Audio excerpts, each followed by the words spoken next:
Welcome ladies and gentlemen to another BTNeanderthal video. Today we're going to be covering the new patch that I just came out with, and like a couple of the previous ones because I haven't had a chance to cover things. As you can see, I'm pretty dark right now, like the lighting's pretty dark. I'm not living at in a permanent place, I'm temporary, so just we're quickly making a patch update and all that stuff. So now with that all aside, we've made a bunch of changes. Today's patch specifically was a weapons buff, because melee has been quite underwhelming in D2R, and then in BTD or BTDiablo, it's even more so just because you will just immediately die, like if you're not careful with things, and it just felt like it was off. So I was trying to find some answers to how we should buff melee in certain ways. A lot of people said you should buff it with you know, splash damage and things like that, and I was like, I can't agree with splash damage change. So this is patch 21. Of course, everything, I always forget something whenever I'm updating things because I'm mostly doing all this stuff by myself. But it's patch 21. Recently, we haven't covered very many patches, but now I adjusted the level requirement for boots, belts, and gloves to get sockets, so you can actually get those earlier on. Now you will always get at least one socket regardless of eye level, but in order to get 2 sockets it'll be level 49, and then 3 sockets it's level 75. So if you can get the theme, it's Endarial that actually is the one that drops things. It's kind of like the breakpoint.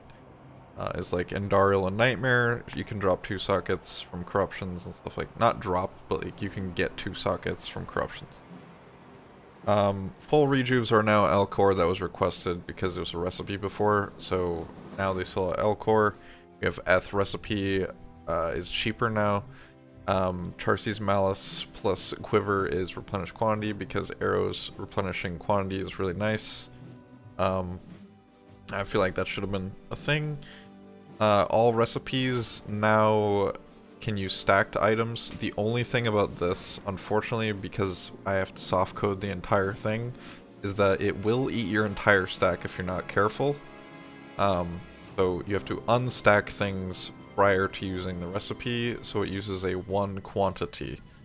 So for example, if I have let's say caster craft amulet that I'm trying to do, and I have 1 Ral rune, it'll work. But if I have 10 Ral runes, it'll still work, but it'll eat all of the Ral runes. Make sure you unstack things before. Unfortunately, that's just the way it is with soft coding until we get more tools, if they end up doing that. So that's the way it is, but at least you can do it now. As far as some other changes that I made recently, we added the unique charms corruptions. This was something that I added. I also dealt with affixes. So we have like a bunch of rare affixes that can go on jewels now, so jewels are a lot better than they were before. Weapons can now have 300 ED, boost 40 faster run walk. You know, you can read these patch notes yourself if you want, but I'm just gonna go highlight some of these things. You can get 3 sockets on throwing weapons potentially, and gear, so things that could have had 2 sockets before now can have 3 sockets, which is pretty cool. In addition to all of this stuff, I said, of course, Alcor being able to sell that, and then I don't know if I covered this last time, but you can get any Uber key now through a recipe. Basically, if you have 3 of one key, 3 pair, you can either make it 1 destruction or 1 hate, depending on if you use a TP scroll or an ID scroll. And the description for how to do that here is there. At least spiritual herb plus standard of heroes now repairs durability.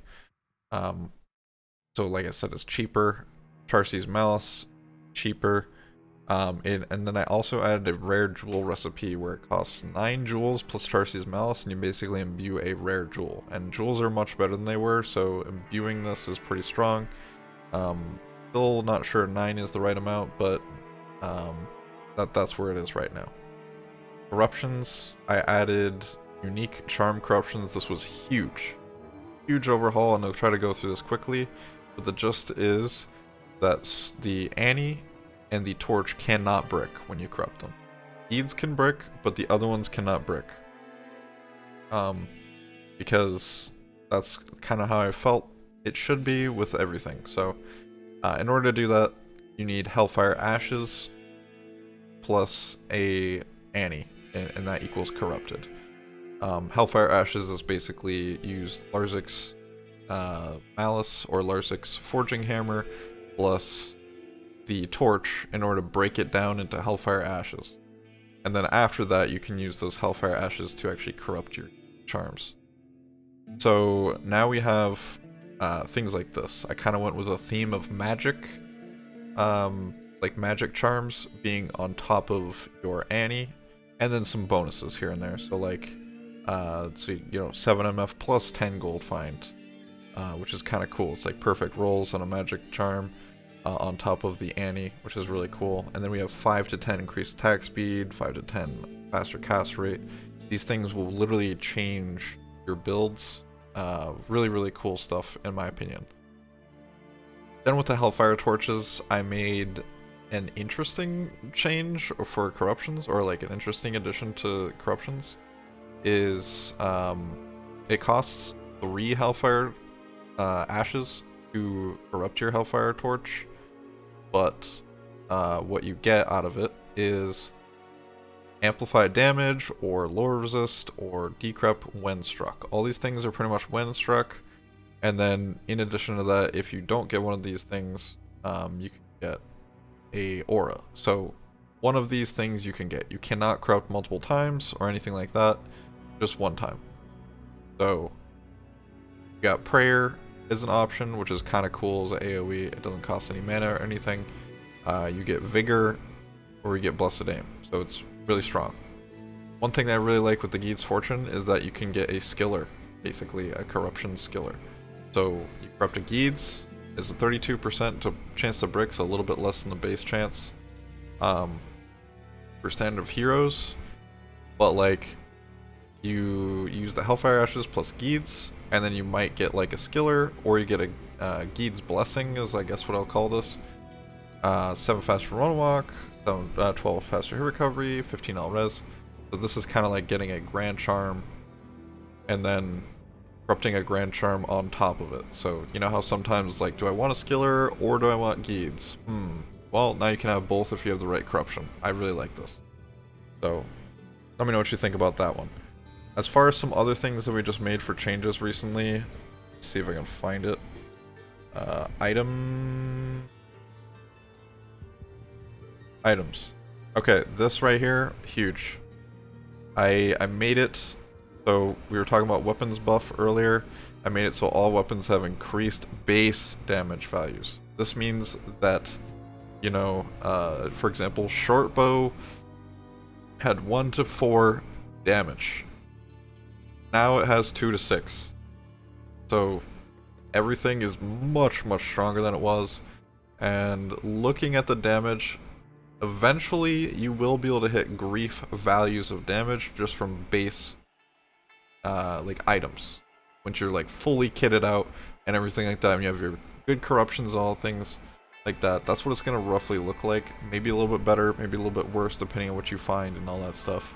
But it's going to be roughly around there, and that's where I wanted to kind of have the damage be, is like kind of grief damage.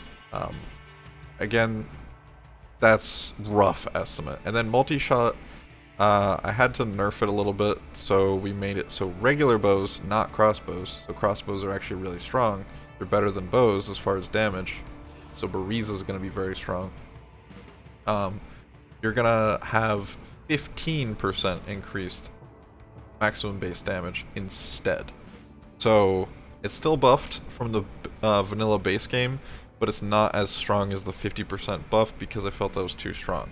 In addition to this change, because multi-shot is a ridiculous skill in this game once it's actually strong and it's very hard to buff, I've reduced the range by 50%. Instead of it being 2 screens and you're killing stuff off screen, it has to be on screen.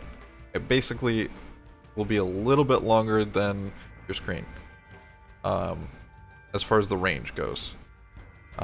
We also made it, like I said, so prayer doesn't cost mana, which should have been a thing. And then guided arrow skill pierces. So guided arrow is going to be strong. Multi-shot is also going to be strong now, even though I decreased the range. We'll have to figure out where it all is going to land. But with all these changes, rare items are going to be better. Base items are going to be better. I'm very excited to see how it all plays out. The unique charm corruptions are super cool in my opinion.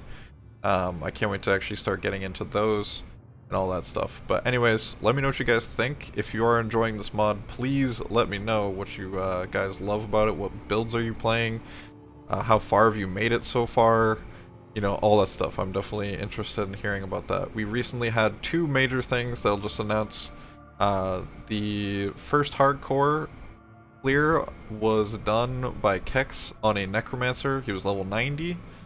And then he immediately died in Nightmare afterwards, like, not that long after, which is kind of hilarious. He was farming cows, and then he died. Even had an Enigma, so rip that guy. But he did clear hardcore Insanity Bale, so congrats to him. And then another thing is Gymnasium. Just recently speedrun the game on softcore with the Sorceress, and he hit 4 hours and 44 minutes, so sub 4:45. And was able to take down Insanity Bale. So pretty good. People are actually doing pretty well. It definitely is harder than it was, is the feedback I'm getting, but it's not too much that it takes the fun out of it. Anyways, much love to everyone. Thank you all for watching. If you do enjoy the video and the stuff that I'm doing, be sure to like the video, subscribe, all that stuff. There'll be more updates and things like that in the future. Love you all. You're all beasts.